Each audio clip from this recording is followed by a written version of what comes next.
isu terbesar yang dihadapi di Sabah, salah satunya adalah isu asas infrastruktur seperti bangunan usang dan juga masalah ruang kondusif di sekolah. Kerajaan Negeri Sabah telah memperuntukkan bajet yang besar sebanyak RM474.55 juta untuk meningkatkan tahap pendidikan di Sabah. Ketua Menteri Datuk Seri Haji Zinor turut berkata peruntukan itu juga untuk memperkukuhkan pembangunan modal insan untuk pemberian beasiswa serta dermahasiswa, pembangunan dan juga operasi sekolah termasuklah perpustakaan. Salah satu sekolah yang menghadapi masalah infrastruktur ini adalah SK Kokol. Selepas COVID-19 melanda, sekolah-sekolah ini telah menghadapi masalah ruang yang tidak mencukupi untuk menampung bilangan murid yang semakin meningkat sehingga memaksa pihak sekolah untuk mengubah suai perpustakaan yang sedia ada menjadi kelas. Justru itu, situasi ini telah mengakibatkan pihak sekolah menyediakan ruang yang kurang kondusif untuk para murid yang menjalani aktiviti pembelajaran. Dan hal ini secara langsung telah memberi kesan kepada kualiti pendidikan murid di sekolah tersebut. Hari ini kita akan mendalami kisah di sebalik projek Sulam Bokol, Revolution EDU Taman Inspirasi. Ia merupakan sebuah inisiatif untuk menangani isu jurang ketaksamaan wilayah, khususnya di sekolah luar bandar. Projek Sulam ini juga bermatlamat untuk mengurangkan ketaksamaan pendidikan, yaitu SDG yang ke-10, meningkatkan kualiti pendidikan, yaitu SDG yang ke-4, dan juga menggalakkan kerjasama demi matlamat, yaitu SDG yang ke-17. Dan disinilah kita lihat peranan projek Sulam menjadi sangat bermakna. Mungkin kita boleh mulakan dengan Saudara Khalif, boleh kongsikan apa pandangan Anda dan juga bagaimana Anda melihat Revolution ini berbeza dengan projek sebelumnya. Projek ini sebenarnya adalah satu kesinambungan daripada usaha senior sebelum ini yang dikenali sebagai Reading in Paradise atau ringkasnya REIP, yang pada fasa pertama memfokuskan pencarian dana dan geran. Kemudian pada fasa kedua, mereka memfokuskan kepada pembinaan struktur bangunan, dan kini pada fasa ketiga berkembang kepada satu bentuk inovasi pendidikan yang lebih holistik dan berimpak tinggi dengan penambahan bahagian bangunan yang baru, penambahbaikan kemudahan sedia ada dan serta pengenalan EDU Taman Inspirasi yang merangkumi sudut bacaan luar, gazebo, kolam ikan, taman herba dan taman permainan mini. Penambahbaikan yang kami lakukan ini merupakan maklum balas daripada murid dan guru-guru SK Kokol. EDU Taman Inspirasi kini telah 75% siap dan telah bermula digunakan oleh murid-murid SK Kokol. Projek ini diteruskan oleh pelajar dari subjek ketaksamaan sosial sesi 2024-2025. Seramai 86 orang telah menyertai program projek Sulam pada kali ini dan telah dibahagikan kepada 6 kumpulan bagi memastikan gerak kerja yang lebih efektif dan efisien, iaitu kumpulan yang pertama adalah kumpulan dokumentari, seterusnya kumpulan hiasan, kumpulan pencarian dana, kumpulan pembinaan, kumpulan kaji selidik pelajar dan yang terakhir kumpulan kaji selidik komuniti. Setiap kumpulan ini akan mengadakan satu sesi perbincangan interaktif yang dikenali sebagai sistem scout, yang mana setiap ahli dalam kumpulan akan berbincang dan berkongsi perkembangan gerak kerja, pendapat dan pandangan agar projek ini dapat berjalan dengan lancar. Menarik sekali info yang disampaikan oleh Saudara Khalif. Terdapat banyak input yang kita boleh perolehi. Sekarang kita beralih kepada Saudari Elia. Saya ingin tahu apakah kepentingan projek ini kepada komuniti khususnya dalam aspek pendidikan, dan mungkin boleh terangkan sedikit sebanyak penerangan berkaitan dengan Revolution EDU Taman Inspirasi.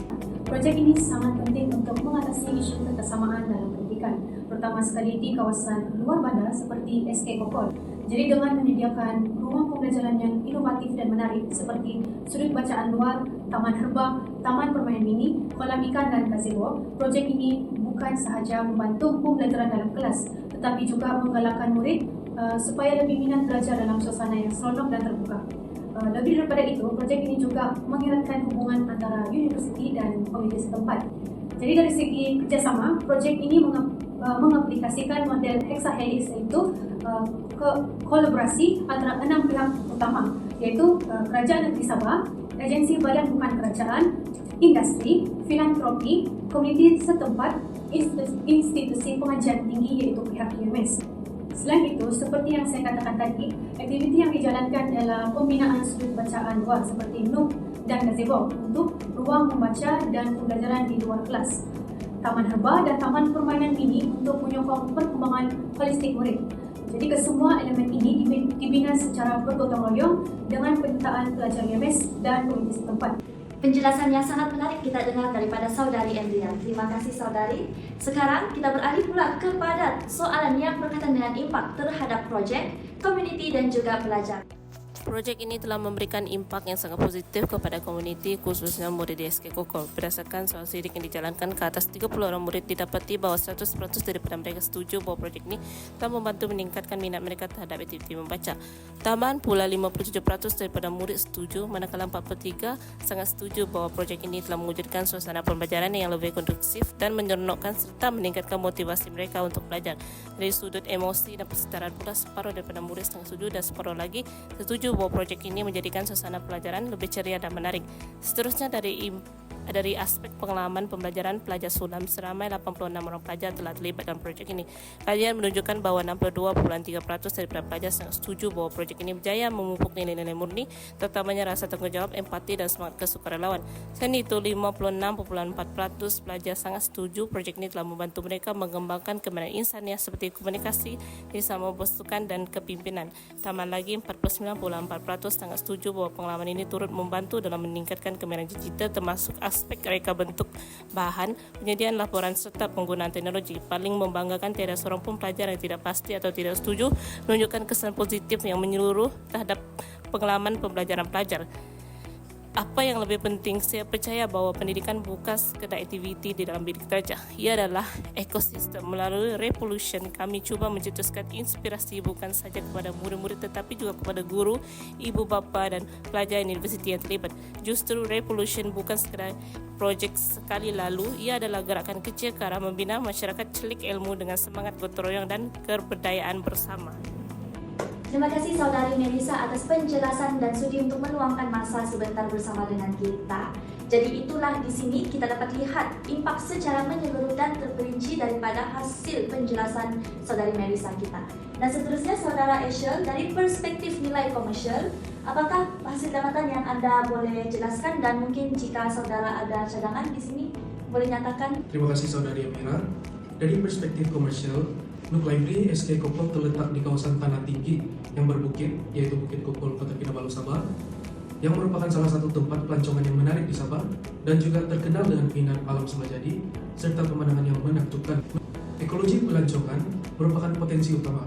Hal ini karena lokasi SK Kokol yang berhampiran dengan destinasi populer seperti Kokol Hill Health dan berbagai homestay menjadikannya sesuai untuk aktiviti pelancongan, pendidikan, dan lawatan sambil belajar.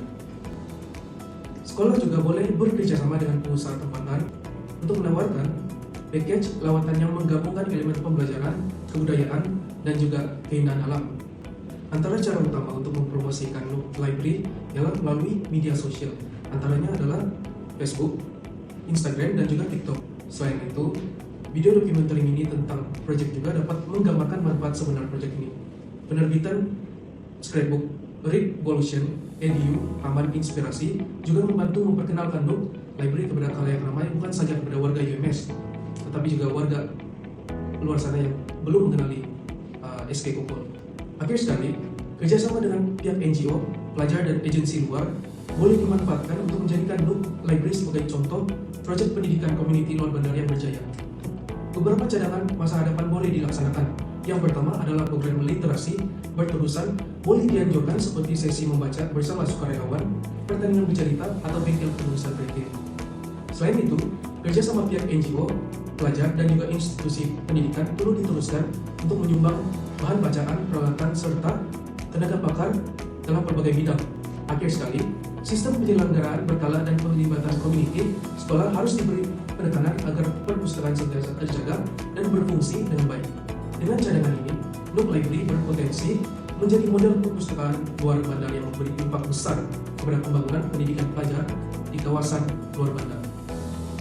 Secara keseluruhannya, Projek Sulam Revolution EDU Taman Inspirasi berjaya meningkatkan persekitaran yang kondusif untuk menarik minat murid serta meningkatkan kompetensi pelajar universiti. Maka dengan itu berakhirlah sudah podcast kita pada hari ini. Saya Amira Zarifah binti Azman ingin juga mengucapkan ribuan terima kasih kepada Saudara Khalif, Saudari Andrea, Saudara Asher, dan juga tidak dilupakan Saudari Melissa yang tidak dapat turut serta pada hari ini kerana sudi memberikan masa mereka untuk menjelaskan apakah itu Projek Sulam Revolution Ideo Taman Inspirasi.